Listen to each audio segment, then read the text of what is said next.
Integrated Math 3, this is lesson 1.03, distribution, so we're in the unit on statistics. And let's go ahead and do this. This is just about the different types of distributions. First of all, we're going to go back and talk about box and whisker plots. There was actually a question on that in the first lesson, and I passed on that. So in a box and whisker plot, the data is divided into 4 parts called quartiles. Quartile simply means 1/4 of something. Here's an example with an odd number of values. So there's the data set. Now, if that data set had not been in order, you would need to place it in order. Similar to when you take a median or you find a mode, everything has to be placed in order. So find the median, and there it is. Since it's an odd number of numbers, that's the easier of the two because you don't have to divide any numbers.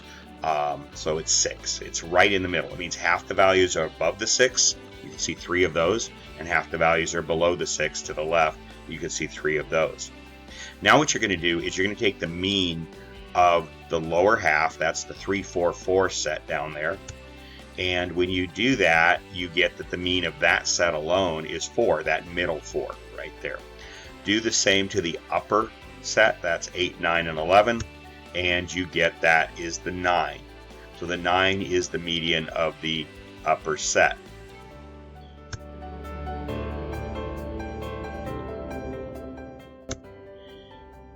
Okay, so now what you do is to draw the box and whisker plot, you just make a number line. The number line has to at least go from the lowest value to the highest value. It can go beyond that, but it has to go at least that far. So the lowest is 3, the highest is 11, so that's the range of the values that we have. So up above you see the number line. Down below you see where we started to draw that box. We've drawn a vertical line at the first quartile number, that's the 4 that we got as the median of the lower half. We've drawn a line at the second quartile point, that's the 6 that was the median of the entire set. And we've drawn a line at the third quartile point, which is the 9, which is the median of that upper set. So we've drawn 3 vertical up and down lines. Then you just connect them you just connect the 3 lines on the top and the bottom, and that creates a box. So create a complete number line that spans the range of numbers, and draw vertical lines over the 1, 2, and 3 quartiles. Now you draw vertical lines above the 1, 2, 3 quartiles that to create the box, and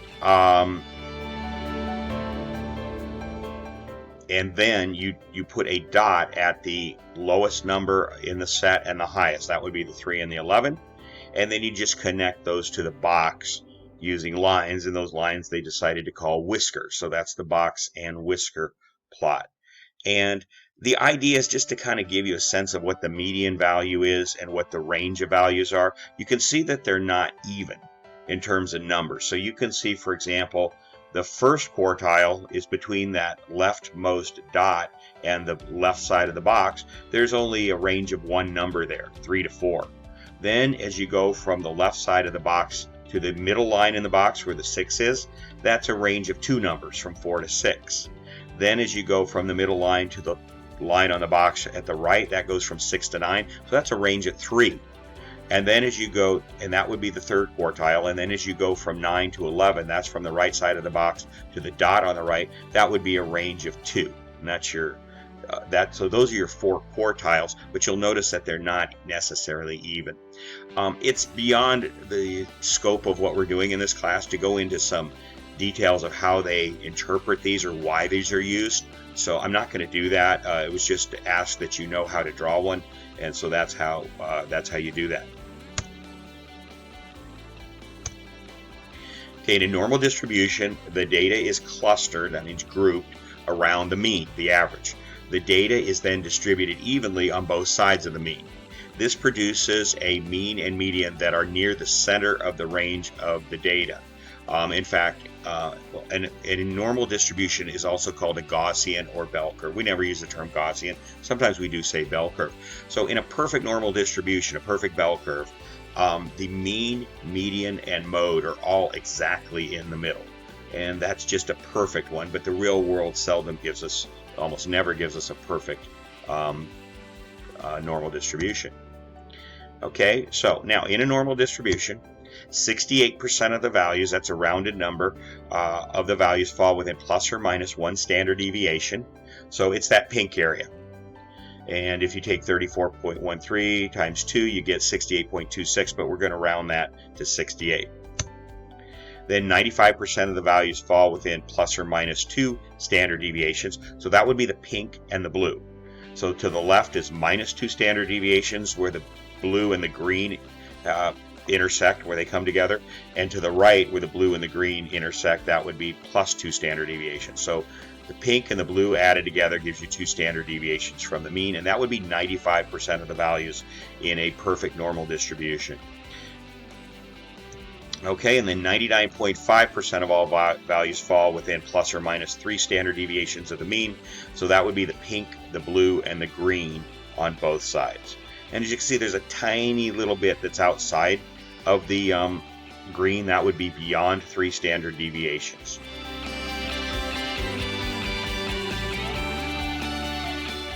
Okay, skewed distribution.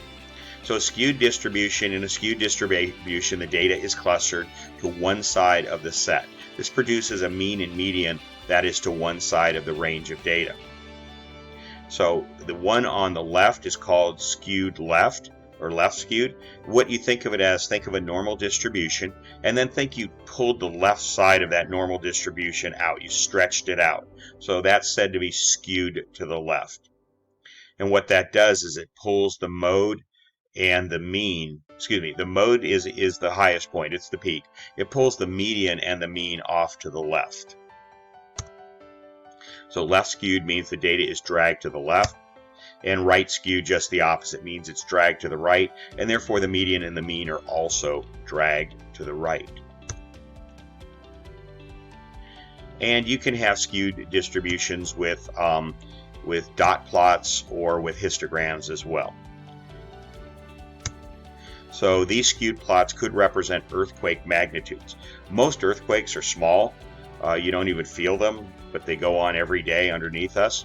But a few are very, very large, and so those are the ones you really feel, but there's not very many of those. So that would be a graph. If you were plotting the magnitude, the number value of the strength of an earthquake, most of them would be on the left side, the lower end of the numbers, but a few of them would be way over on the right, and those would be the real strong earthquakes. Okay, give an example of a skewed left distribution, and I gave you one of those in class. If you think of how much money a person earns during their lifetime, let's say from the time they're 20 to the time they're 80. So consider that to be the range of their life as an adult.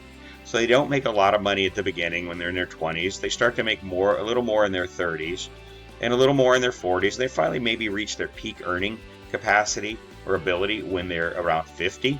So kind of a little bit later in life. And then after that, in the 60s, they're making money, and then they retire, and then they're making less and less money. Maybe they just have Social Security or some retirement income coming in until they're 80. So that would be skewed to the right. They make most of their money later in life, and so that's where the mode of that would be. The other direction, down on the bottom, skewed right, would be the income of a population of the entire United States. So maybe the most common income would be around $40,000 a year. So that's where most people are. But the average is pulled up because you have a few people like Jeff Bezos who make billions of dollars a year. So that drags the average way up beyond what the average person really makes, the typical person really makes. So the mean is off to the right. So the mean income is going to be higher than what the typical person makes. The mode is kind of what the typical person makes. And then the median is somewhere in between those two.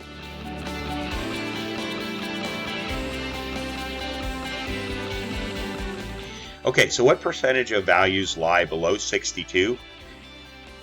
62. So here we have the question is a normal distribution has a mean of 50 and a standard deviation of 12. So let's kind of piece this together. 50 and a standard deviation of 12. That means one standard deviation above the mean would be 50 plus 12 would be 62. That's why that number is there. And one standard deviation below the mean would be 50 minus 12, and that would be 38. So plus or minus 1 standard deviation would be between 38 and 62. That means about 2/3 of the data, 68%, on a perfect normal distribution would fall between 38 and 62. So the question is asking what percentage of the values lie below 62. So 62 is 1 standard deviation above the mean, that is to the right. So it's where the pink and blue areas intersect on the right-hand side. The right-hand pink and blue areas intersect. That would be 62. That's that's mu 50 plus sigma 12 is 62. Okay, so you want to know how many values lie below that, you just have to add up all those percentages to the left. So if we start at that place between the pink and the blue on the right and go to the left, you have 34.13, 34.13, 13.59, 2.14, and 0.13. Everything to the left of that, that's below 62. If you add those up, you get 84.12. What percentage of values lie above 62? So you're at that same place to start with between the pink and the blue on the right. So you're going to the right. You want to be above 62. So that would be 13.59 plus 2.14 plus 0.13. If you add those up, you get 15.86. And of course, if you take those two together, those two percentages together, they add up to 100%. 100% of the values are above 62 or below 62, and including 62, of course, in that as well. Okay, so that's everything. What percentage of the values lie below 74? So what's the significance of 74? Well, if we take 50, the mean, and add 1 standard deviation 12, that got us up to 62. If we add another standard deviation 12, that gets us to 74. So 74 is 2 standard deviations above the mean. So what would that be? So that means, where would that be actually? That would be between the blue and the green area on the far right hand side there. That would be 2 standard deviations above the mean. That's where 74 is. So it wants to know what percentage of values lie below 74. So we're going to do what we did in the first one. We're going to go to that line between the blue and the green on the right side, and we're going to add up everything to the left.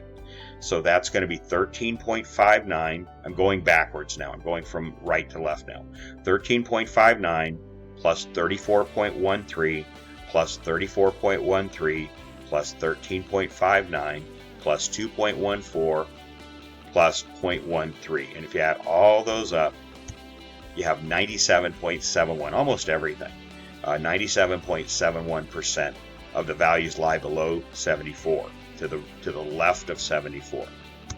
And finally, percentage that lie above, well, go back to that blue-green intersection there on the right side. It's just those 2 little areas to the right, 2.14 plus 0.13, and that gives you 2.27. And of course, if you add 2.27 to 97.71, you get 100%. All the values are either above or below, so that's that. Okay, so that's everything for this. We're going to do really a little bit more of this in the next lesson. So we'll see you at that lesson.